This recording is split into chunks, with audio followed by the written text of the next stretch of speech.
Good evening, Internet, and welcome to Top Shift 69, where we're looking at Guardians 2.2. And already you can see here the changes that they've put in just in the basic station menus.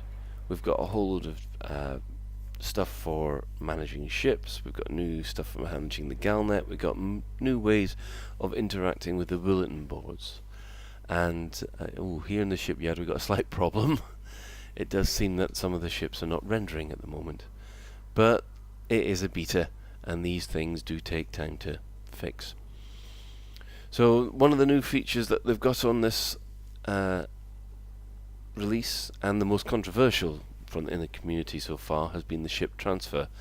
Now this is where we can actually transfer ships from one location to another, and the whole furore was about whether or not the transfer should be instant, on whether or not we should wait for a bit. Right, okay, we've now got the ships rendering again. So having a quick look at the ship transfer here, and you can see that's how far away the ships are, that's how long they will take to arrive, and that's how much it will cost. Now, what they've gone and done is they've gone and scaled things so that the further the way you are, obviously, the longer a ship will take to arrive. However, one of the other things that I don't think people took into account when all this was being debated is the cost is actually quite high, especially for the higher grade ships. So obviously transferring an A-graded Sidewinder from over 100 light years is going to cost a lot more than transferring an E-rated one. So people have been testing that, must admit. And I'm finding it all right.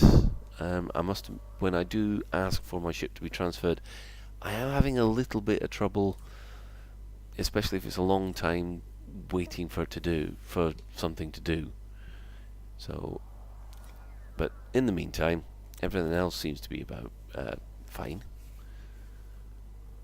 So as we can see here, there's quite a lot of new ships in this particular system. I'm looking for a Beluga. I don't think there is one. I don't think there is one in this particular system. I'll have to find a Beluga for another episode, I guess. But one of the things I do want to try out today is definitely a fighter. So back to the new layout. Right. Nope, not what I'm after. Outfitting. Here we go. Maybe it might be better to transfer over to the T9, because only certain ships can actually carry fighters. It's quite important to realise this, because it's the big traders, to be honest. Where's my T9? There we go. So we're restricted to a T9.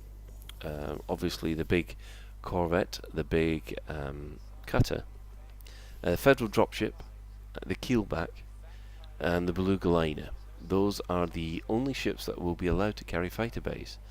Frontier say it's because the way that the ship is configured that only those ships can support fighter bays. However, from a game balance point of view, it kind of makes sense, because it's only the big traders and the big ships that will need fighters to defend themselves, as has been often debated on Lave Radio.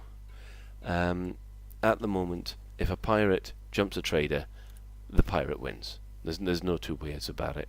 And a bounty hunter, if he doesn't have any cargo space, jumping a pirate will always win. So maybe the original balance should have been that bounty hunters wing up with traders to protect them.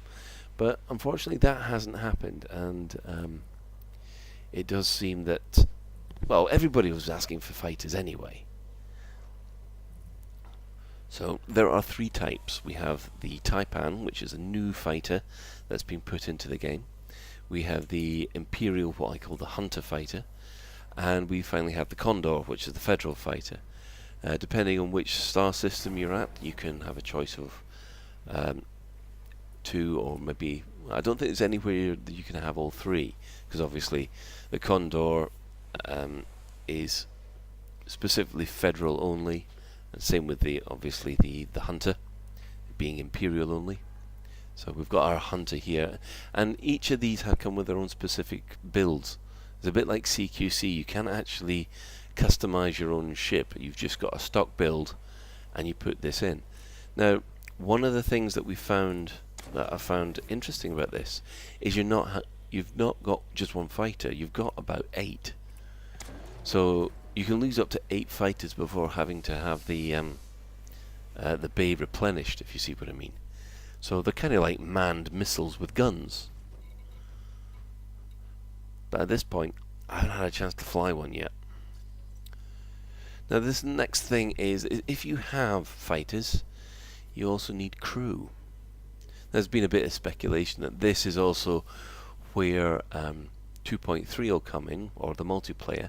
So if you don't have you don't have people to multi-crew your ship with, you could populate it with crew.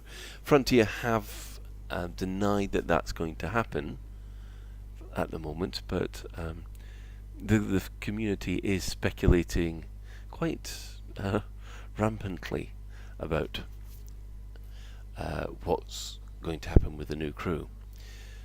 But for the moment, for 2.2, crew is specifically used for fighters. So you have a whole load of different pilots here. We'll select him because he's an expert. And I could do with some serious escorting ability. So for each one of these pilots, you can basically have up to 3, and then you select one to carry along with you. And these individuals are supposed to live in the ship with you. According to Sandro Sammarco, these guys don't eject if your ship's destroyed. So therefore, they will die if your ship is destroyed, and you will have to buy or reassign a new crew member. So you can have up to 3 reserve crew, and you choose one of those reserve crew to fly with you on a particular mission.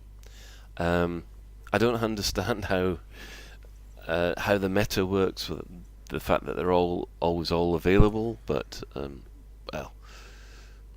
So let's see. We have my 3 crew, a harmless and he'll be very basically harmless pilots are only good enough for flying the ship straight ahead and maybe firing some turrets.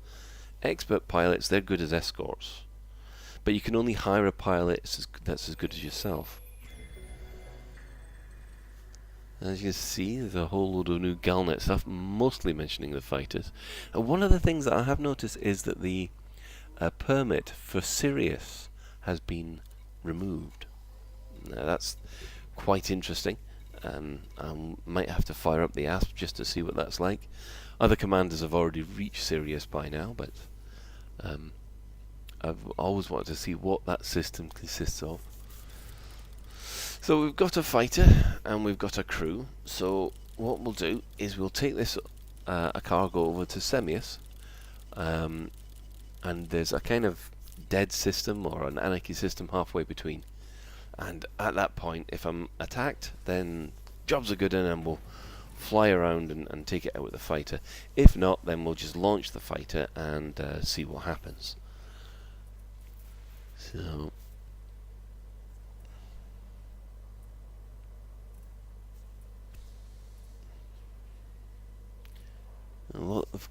see, the other thing is we know that it's a class 5 bay and above. I've used up my class 6. It means that you have to make that choice about whether or not a fighter is going to be worth I think it's at 32 tons that a 5 bay cargo space will use up. In my opinion, as far as the T9 is concerned, yes, it is. Although at the moment I've selected the 64 ton slot to get 2 fighters. Now you can only launch 1 fighter at a time, so you can't have a wing of 2 pilots helping you out.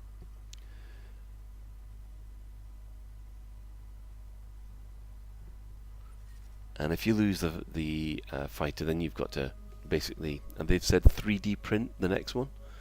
So The idea is that these fighters are actually remote controlled, and they have a 20 or 30 kilometer limit from the ship. Right, we're all ready now, so... Well, it's been a while since I've flown a T9, so I do apologise if I slam into the side of the station, or clip it a bit. Oh, I forgot about this. This is a new interior. Oh, look at it, yeah. Look at the new adverts and things. Yeah, most of the system types, or the station types, you know, their economy types, have now got new internal kind of station. New internal station layout. So this is a high tech, so it's full of bright, shiny billboards and docking stations and manufacturing points. But some of the other station types are quite pretty. I was quite surprised to find a refinery one a couple of days ago. Well, obviously Semius is a refinery one, and as you fly into the station there, it's all glowing orange as you can see the smelting plants. So you can see there that that was the new user interface for handling your crew and your pilots and your fighters.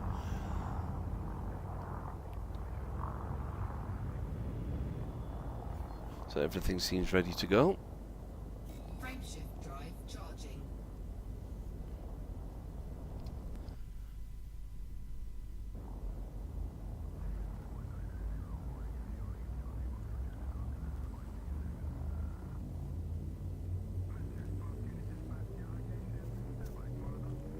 Four, three, two, And we're away. Oh. Oh, I forgot about this as well. Look, the hyperspace is completely different. Wow, that is extremely pretty.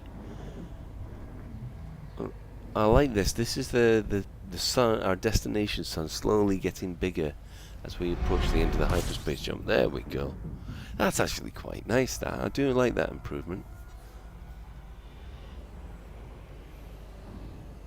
Well, we haven't been warned yet by anybody. So that means that we're not going to be attacked. So I won't be able to use the fighter to attack anybody. That's a bit of a shame. But what we'll do, I think we will drop out of Super Cruise and give it a test drive anyway. frameshift drive charging.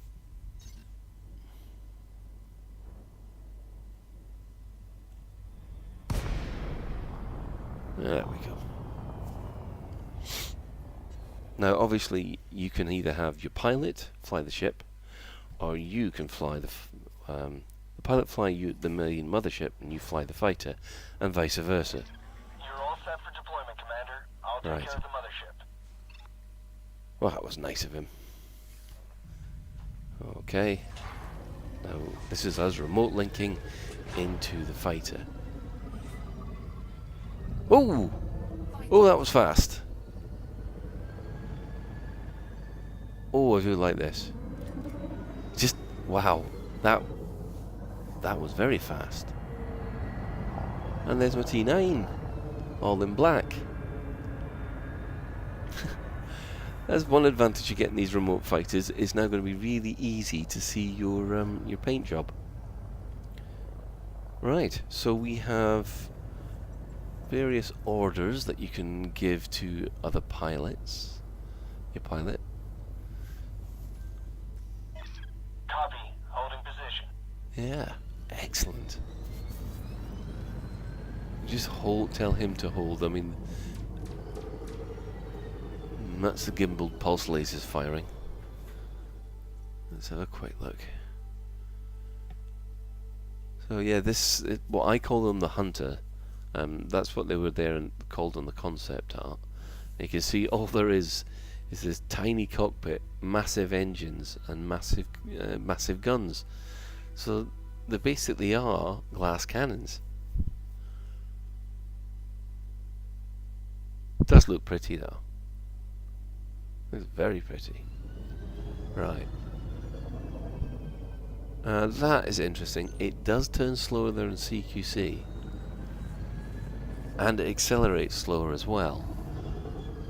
I guess that's a CQC change they've made, but it can still... This thing can still outturn, say, an Eagle, I think.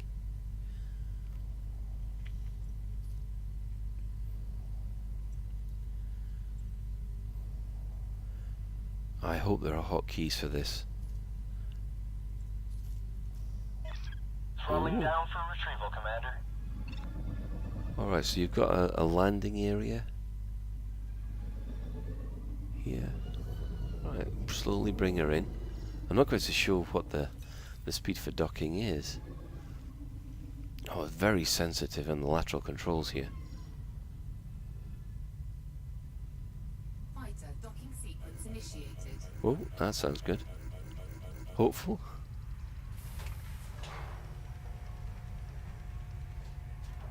And we're in. Well, I must Fighters admit, on board, Commander. that was quite pleasant. I love the Battlestar Galactica style launch and landing sequence. That's really, really nicely done. So let's head on to Semius. Frameshift drive charging.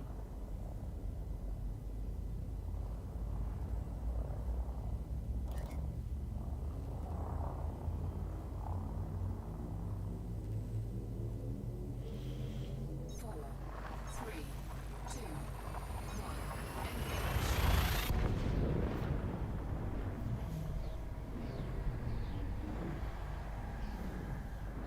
Now, one of the other things that has been happening lately is that in Birmingham, in the UK, EGXs happened last week, and Frontier put on a very special elite meet, which is what there's two kind of elite meets. There's the fan-created ones, which were done before the game was even started, of which the next one is in Bristol next year. But Frontier, when they go to one of these big shows, normally do an elite meet where they invite a whole load of commanders along and put on a show and show what the next, or maybe a couple of sneak peeks of the next version and things like that. Well, Birmingham happened. Met up with a couple of the guys from Lave Radio, with Chris Jarvis and Ben Moss Woodward, and what can you say? Frontier made a bit of a mistake by giving them all a free bar. It was quite boisterous, but there were a couple of new things there which surprised me. Obviously, there was an Oculus Rift demo, of which you could have a go on, and there was a whole lot of Xboxes linked up to the CQC. And Ed Lewis, the community manager, and Zach Antonacci. Oh my goodness, that's a hard name to get your tongue around. Anyway, they put on a fantastic show, and I must admit there was a time when I was worried whether or not Ed would pass out. But there was a a discussion panel with Michael Brooks, Adam Woods, Sandra Tramarco, and the art department guys as well. And unfortunately, the sound, I think it was actually the acoustics of the venue that they'd chosen, made it very difficult for either the devs to hear the questions and the audience to hear what the devs were saying. Nothing to do, it's absolute no fault of the people asking the questions of the devs, and also the fact that, like I said, the free bar made a lot of the audience a bit boisterous, which also made it a bit difficult to hear the answers. But Ed Lewis, in let's see, 6 or 7 different faction T-shirts, all at the same time. Like I said, I'm surprised he didn't pass out. One of the other things that they had on show was the new Thrustmaster joystick, which Frontier are pushing as now the official joystick for Elite Dangerous. I had a quick go on at this joystick in one of the demo booths, and to tell you the truth, it does feel slightly better than the X52. I was a little bit surprised about the throttle, because it's a sliding throttle, not a twisting throttle that you get on the X52. Well, an arced throttle, if you like. But it was quite precise. Definitely better than the old Thrustmaster joystick. So I think the price is coming in at between £100 and £120. But if you have got an old X52, which is at the end of its life, then I reckon until they improve the build quality of the existing batch of X52s and X56s that are coming from Cytec at the moment, it was certainly a good alternative. Now, coming into land here, now this is going to be interesting because I don't think I've landed the T9 in anything higher than a couple of 0.2 gravity, and I think this is 1.1, so I'm probably going to scrape the bottom of the barrel here. See if we can give a T9 bounce along the floor. Now, there were 2 sneak peeks which we saw at Elite Meet. Ed Lewis showed off part of the new Commander creator, which you've seen some of it in action already, because all of those portraits for the crew, your contacts, they're all generated using the same code. They're procedurally generated, so they're not stored anywhere.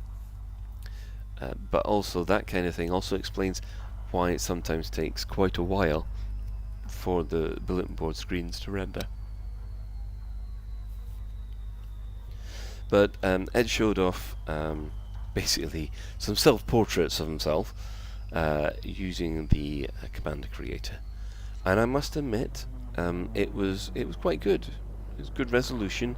You didn't have so much of the uncanny valley feeling as you do with some of the other things that you see on the bulletin board. But apart from that, that was yes, very interesting to see.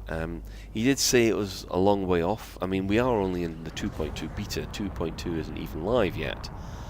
So, as you can imagine, the community is full of rampant speculation that 2.3 might be a Christmas release or early next year.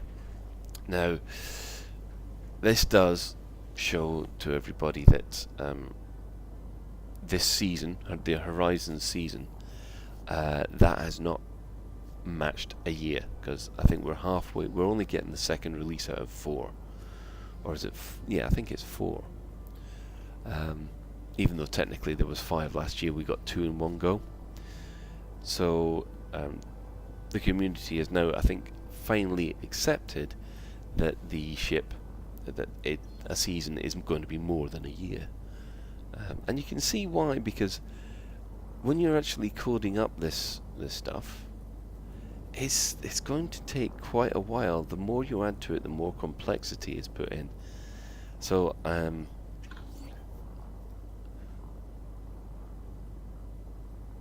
now what we're doing at the moment is I am now approaching one of the new additional things in Elite Dangerous. This is a tourist beacon. Now, when you actually come up close and scan a tourist beacon, it will then give you some background text about what's happened in this system. For instance, this is O'Brien's tourist beacon, which when you actually open it will give you details about who O'Brien was and what they did and why they were important in that system. Now that's to do with another part of 2.2, which is the passenger missions. Now the new passenger missions are also included in 1.7, which is the Elite Dangerous without Horizons. The only difference in the passenger functionality Oh my goodness. I think I've just discovered a bug. Here's my ship. I'm falling into a planet. Ah! Oh. Yeah, well, okay. I guess this is a bug then. I can't even get back to the ship. I'm going to have to self-destruct. Oh, that's awful. Anyway, as I was saying, while we look on the inside looking out, there we are. This is the flavor text that you get. Now, some of the passenger missions will ask you to visit some of these beacons. Some passenger missions will just be taking people from A to B. And some of the high luxury cabins, the VIPs, they can be full-on divas demanding you to take you all over the place.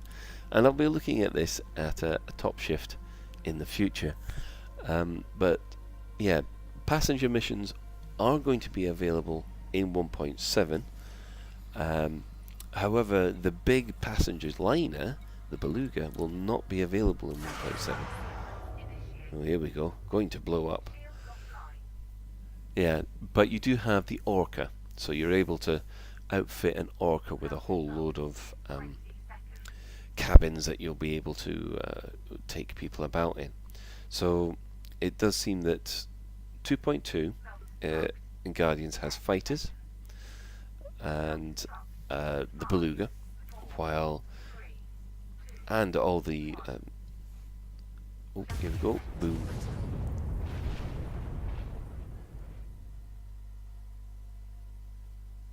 And hopefully we end up back in the ship. I hope I don't want. Oh, I hope I haven't lost my ship as well. And here we are, back in the ship. Yes. So I'll be doing another couple of top shifts on this beta. I do have another Google Cardboard coming quite soon. That's mostly to show off the new RiffCat and the new Trinus functionality. So thank you for joining me, and I'll see you next time.